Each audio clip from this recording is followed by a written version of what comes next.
I respect.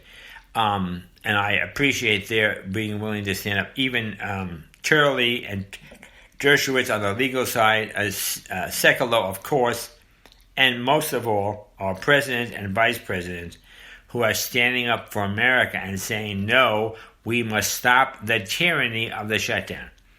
Okay, what has changed? What has changed is that today we know about the virus. We know what it looks like. We have seen it under the microscope. We have done the genome. We know exactly how it works, how it doesn't do it. We have researchers working on it day and night. American researchers are the best. We have our pharmaceutical companies working on it day and night. They are the best. We have our vaccine makers working on it day and night. They are the best. Our doctors have been informed. Our nurses have been informed. Our practitioners have been informed. We know what it is.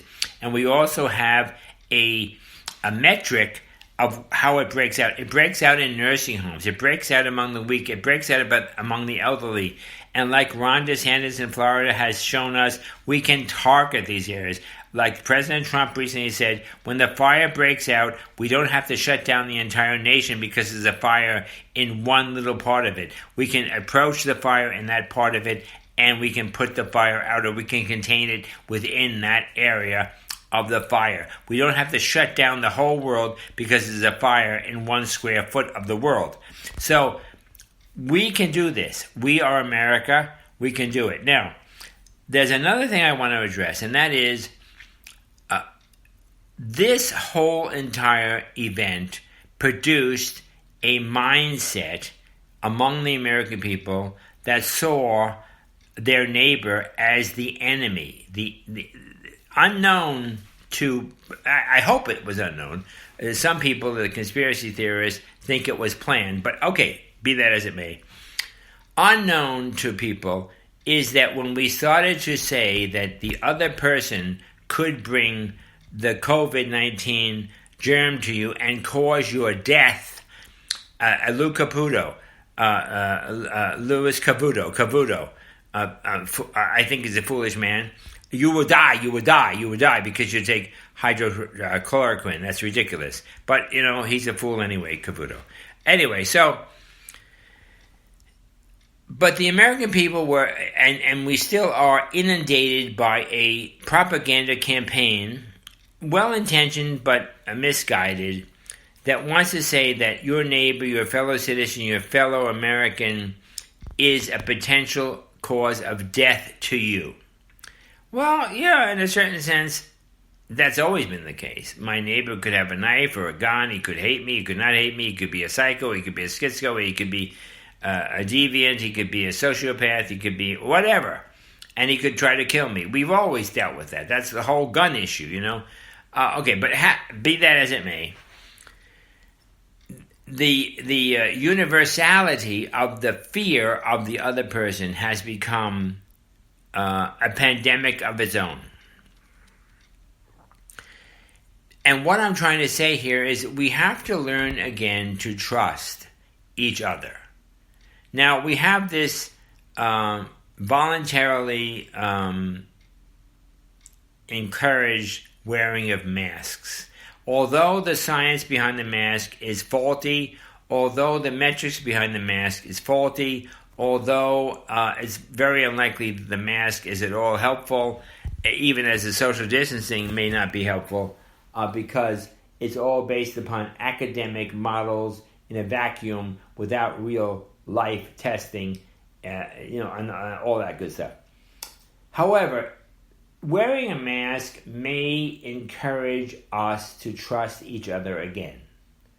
And in that case, although I think it's meaningless, I would say, okay, let's get back together. Let's open up a society. Let's all have a mask.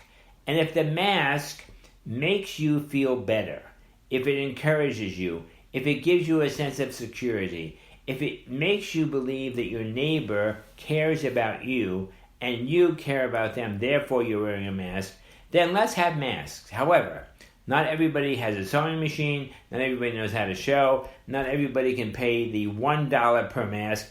I have a pack of 10 masks in my drawer which I bought at the Dollar Tree. I love the Dollar Tree. I hope you do. It's a great place. A year ago, I bought 10 masks for $1. Today, you buy one mask for $1 or $1.99. That's gouging and all that. However, societies that require me to wear a mask should provide me with a mask if I don't have one. So if the restaurants, if the stores, if the government, whoever it's going to be, if the churches are going to say to me, I must have a mask, then my requirement of them is that they must provide me with a mask. If the requirement of the society is that I must use 70% hand cleanser before I can touch anything within their retail establishment or the church or wherever it is, then I don't have that. So you require me to do that. I will do it, but since you're requiring me to do that particular thing as opposed to something else, then you are required to provide me with the hand sanitizer so that I can fulfill the requirement that you have placed upon me. You see what I'm saying? It is a relational, cooperative, collaborative effort. Not you say to me, I must buy a mask, I must have hand cleaner, I must do this, I must do this, I must do that, I must do this, I must... No, there is some responsibility on the government, there is some responsibility on the retailer, there is some responsibility on the churches. If that's what you require, then you provide the means for me to comply with your requirement. Now, my friends, this is getting long, but I guess I haven't done this in about 10 or 15 days. So, okay. So, I think we're going to get out of this because we're all in it together. Europe is in it. Asia is in it. South America is in it. We all know. We're all in this economic downside. And we're all in the COVID-19 fear syndrome thing, whatever that is. Now we need to have leadership, and I think President Trump is leading the way by saying we can do this. We can identify outbreaks, the fire here or the fire there or the fire here or the fire there. And Ron DeSantis did that previously very, very well. The Florida model is excellent. Now, let me give a quick on this one because I'll deal with another thing. This contact tracing is a no-no. I will never give up my rights for contact tracing. You're not going to put an ankle bracelet on me. You're not going to put a collar bracelet on me. You're not going to put an isotope in my arm so you can follow my every movement because I may have the flu. I do not accept that. And I think America should reject contact tracing as the ultimate Nazi, communist, Soviet, fascist, globalist attempt to destroy and take control of the individual's life and his movement and his freedom. We must reject contact tracing. That is unacceptable. End of story. Okay, however, having done that, we are opening our establishments. Where I live right now, the restaurants are open and they're flooded with people. Where I live right now, the retail establishments have opened, they're flooded with people. Some are wearing masks, some are not. Maybe we all need to wear a mask. If that's going to make everybody more secure and more confident and more comfortable, then let's do it. I'm not sure of the efficacy of the mask, but it may be a means by which we can reestablish our relationship with each other as a people and as a nation. And then we can get past this, we can get over this barrier, and we can reestablish the strength and the beauty and the economic vibrancy that we had before. We had the most vibrant society, the most vibrant economy, the most vibrant economics, the most vibrant employment. We weren't all on the dole. We weren't all sitting home twiddling our thumbs. We weren't all suppressed. We were free, and we were flying high and big and large. And we were living big and large.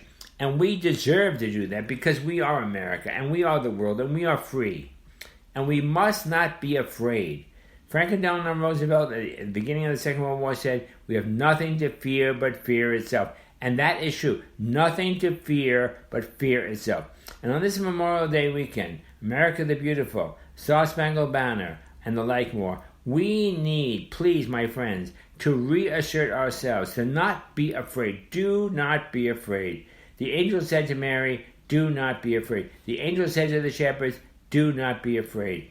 Jesus said to the people, do not be afraid. We must not be afraid.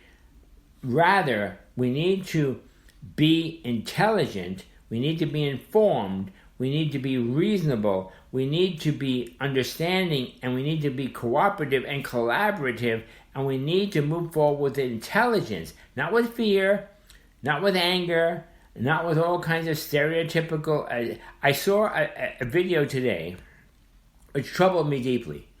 A woman was in a grocery store and she did not have a mask, which is voluntary, by the way. It's voluntary. And other people in the store had masks on.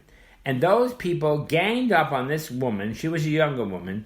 And they berated her and they assaulted her verbally, and they shouted her, and they were so vile and so violent that the woman fled the store. Now, this, I understand, but that's wrong. It's wrong.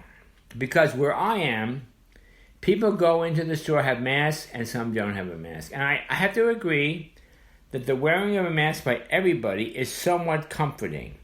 But it's not a law. It's not, in the Nazi era, people were told to wear a yellow star if you were a Jew. And if you didn't wear a yellow star, you were hounded, you were ostracized, you were criticized, you were abused, you were assaulted, and you were kicked and you were destroyed because the people said you did not obey the directive of the government. Although that rule in Germany under the Nazis was illegal. But they did it anyway, the Nazis, and the Jews had to wear the yellow star, or they would be beaten up, they would be abused by the people, by the citizens, by their neighbors, by their friends, by people on the block, by people in the store. The Jews were assaulted and terrible, because they refused to wear the yellow star that the Nazi government said they must wear. Well, the government says you can choose to wear a mask or not. And yet some of our people, when they see you don't have a mask, assault you, abuse you, accuse you, kick you, punch you, shove you, and force you to flee because you don't have a mask. I see a parallel, my friends, between the mask and the yellow star of the Jews. We must not, as Americans, enter into a social thinking that says because you don't wear a mask, you are like the Jews and must be beaten and chased and abused and shoved out, and even in the case of the Nazis, beaten and killed. No, that's not acceptable. Secondly, I have already said we should encourage each other. If that's going to be the case, that wearing the mask is going to comfort us and to assure us and to make us feel relaxed with each other and confident in each other, fine. But if a person is not wearing a mask, why don't you just carry a mask? Carry 2 masks. Carry 5 masks. And if you come across a person who doesn't have a mask on, go up to them and say, hey, you know what? I really am uncomfortable. I'm unhappy. I fear, I am afraid that you're not wearing a mask is endangering me. But I have a mask here. A clean one, a brand new one. I give it to you. And if the stores want to be proactive, let the stores give the mask. And if the businesses want to be proactive, let them give the mask. You know what I'm saying? Don't put it on the other person and beat up the other person and chase the other person and destroy a neighbor, a friend, a person in the community because they are not wearing, quote unquote, the Star of David mandated by the governor or some other bureaucrat in the government.